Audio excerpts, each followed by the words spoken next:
Hi, I'm Megan. And I'm Neil.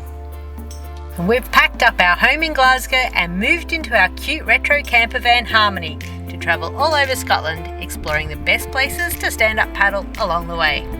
So come join our adventure as we visit the Highlands, Islands and everywhere in between on our SUP Safari Scotland!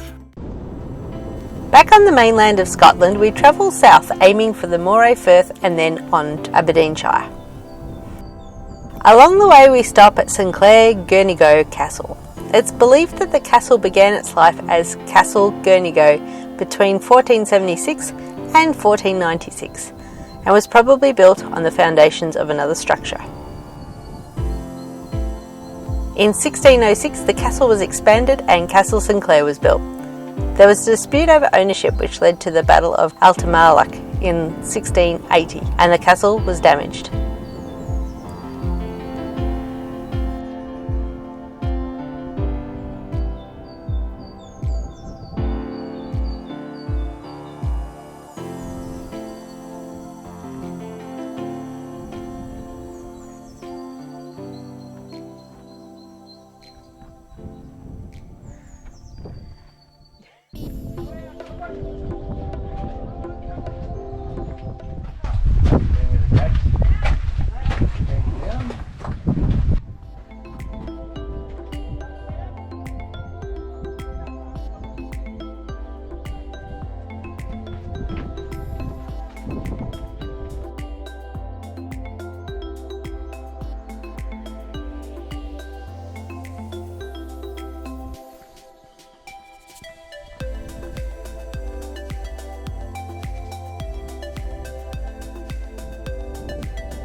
We're visiting Badby Highland Clearance Village, which is the ruins of an old village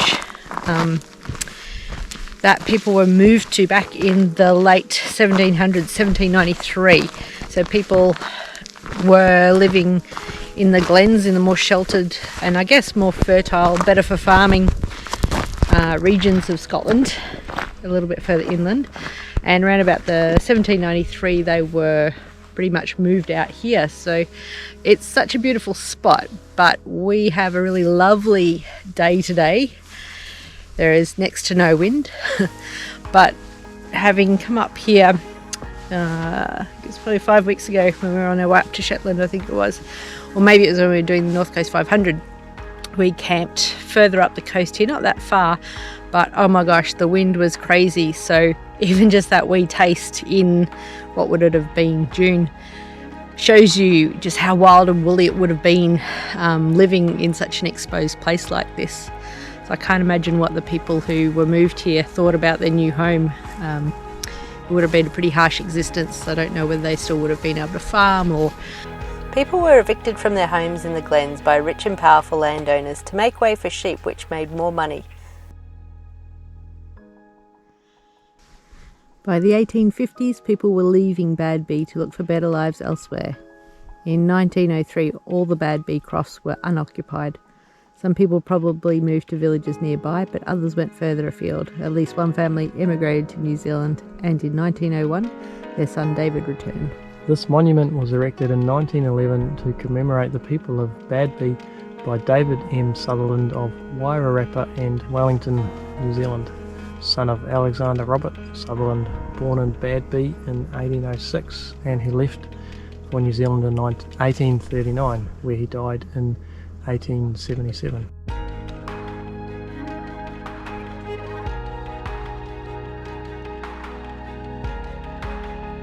In 1911, the village of between 60 and 100 residents was finally abandoned. An option we considered for paddling was parking at Golspie Beach and paddleboarding the 2 kilometres or so up to Dunrobin Castle. At the time of our visit, the wind was pretty strong, so we decided to give this a miss. If you're in the area, it's worth checking out Loch Brora, slightly inland, which is more protected. I've also heard that the River Brora is a good option too. We begin to tick a few castles off our list, starting with Brodie Castle, although I think Neil just wanted to go there because his mate's name is Brodie. Brodie Castle is a 16th century tower house built by Clan Brodie and was their ancestral home for 400 years. It is surrounded by beautiful gardens and land. Unfortunately, filming isn't allowed inside, but we'd recommend a visit and, while you're there, definitely try some of their delicious waffles.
Within the grounds is a Pictish carved stone, 1,200 years old. The purpose of the stone is unknown, but one use was possibly to mark the place of significance to the Pictish people.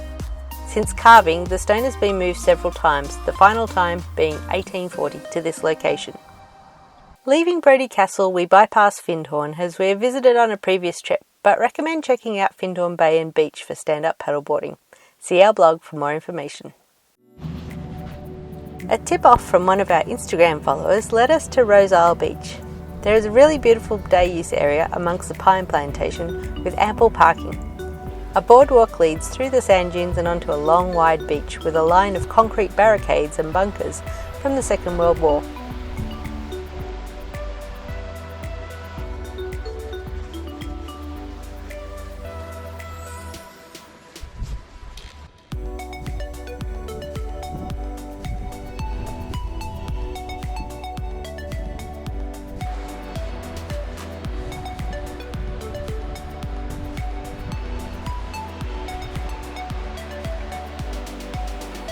Ideal paddling conditions are when the tide is in, but in the meantime we checked out one of the concrete bunkers.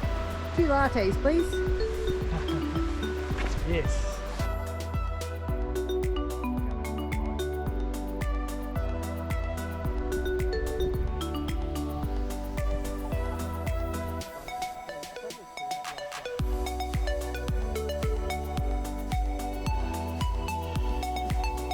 We found a really cool park up for the night with the Scottish Forestry Commission, who is currently allowing overnight stays for self-contained camper vans and motorhomes in selected locations.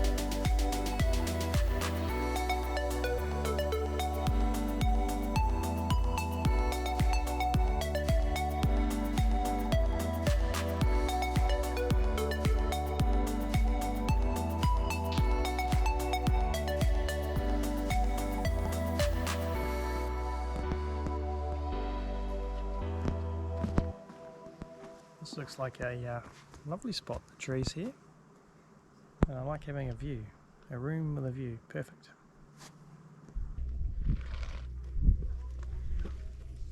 Walter, are you ready for action? I am. Look at me, I'm action. Duffus Castle just happened to be on the way, so we stopped in for a wee visit. Duffus Castle was inhabited from 1140 to 1705 and was one of the most secure fortifications in Scotland when first built. It was abandoned in 1705 when the second Lord Duffus died.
This toilet was originally placed on the upper floor adjacent to the Lord's Hall, but has come to rest in this awkward position after major subsidence problems.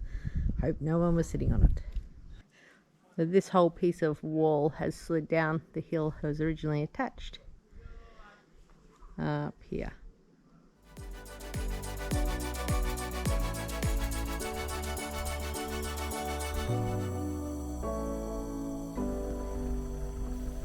Even though the castle is in ruins, there is a really cute cafe in the car park worth checking out.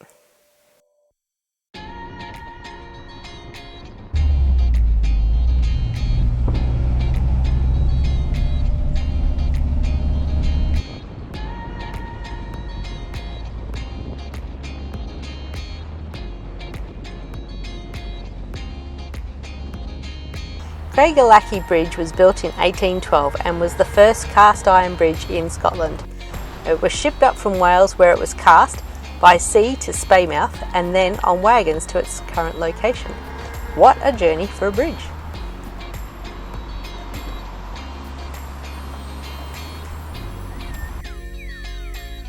Fyvie Castle was next on our itinerary, stopping first at the beautiful walled gardens, which were an abundance of colour.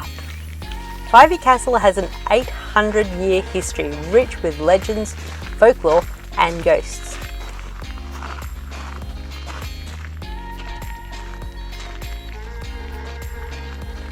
It is said that Robert the Bruce and Charles I visited Fyvie. The guides at Fyvie are very proud of the extra wide stone staircase, which is said to have had horses racing up and down it for a bet. Fyvie is also home to one of the largest collection of Raeburn paintings in the world.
It's always so peaceful walking about the grounds of these impressive estates, and we think we found the perfect SUP house.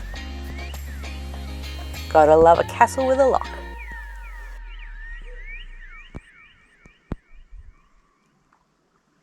Haddo House was next on the list, and while it isn't a castle, it certainly is huge. Again, we're unable to film inside, but the house boasts an overnight stay of Queen Victoria in 1857. In fact, it was a member of this family who is said to have convinced Queen Victoria to purchase Balmoral. Haddo was subject to a huge renovation for the new wife of the 7th Earl of Aberdeen, Ishbel, who spent £1.25 million, and that was in 1880. Ishbel was quite an interesting character. While she was quite lavish with her spending, she was also very generous and was particularly interested in women's rights, establishing the Victorian Order of Nurses, and was the first woman to receive an honorary degree from the University of Canada. There is an absolutely stunning portrait of her in the library, and no matter where you are in the room, her foot follows you. This week was packed with castles, and this episode is only half of it. Unfortunately, we didn't get out on our boards, as each time we found a great spot, our timing was off with conditions and tides. But places from this episode we'd recommend exploring more are Golspie Beach, Loch Brora, the River Brora, Findhorn Bay, Findhorn Beach, and Roselle Beach. Thanks for watching. If you'd love to keep the videos coming, you can support us by liking, subscribing, clicking notifications, and sharing with your paddleboarding mates. See you next week.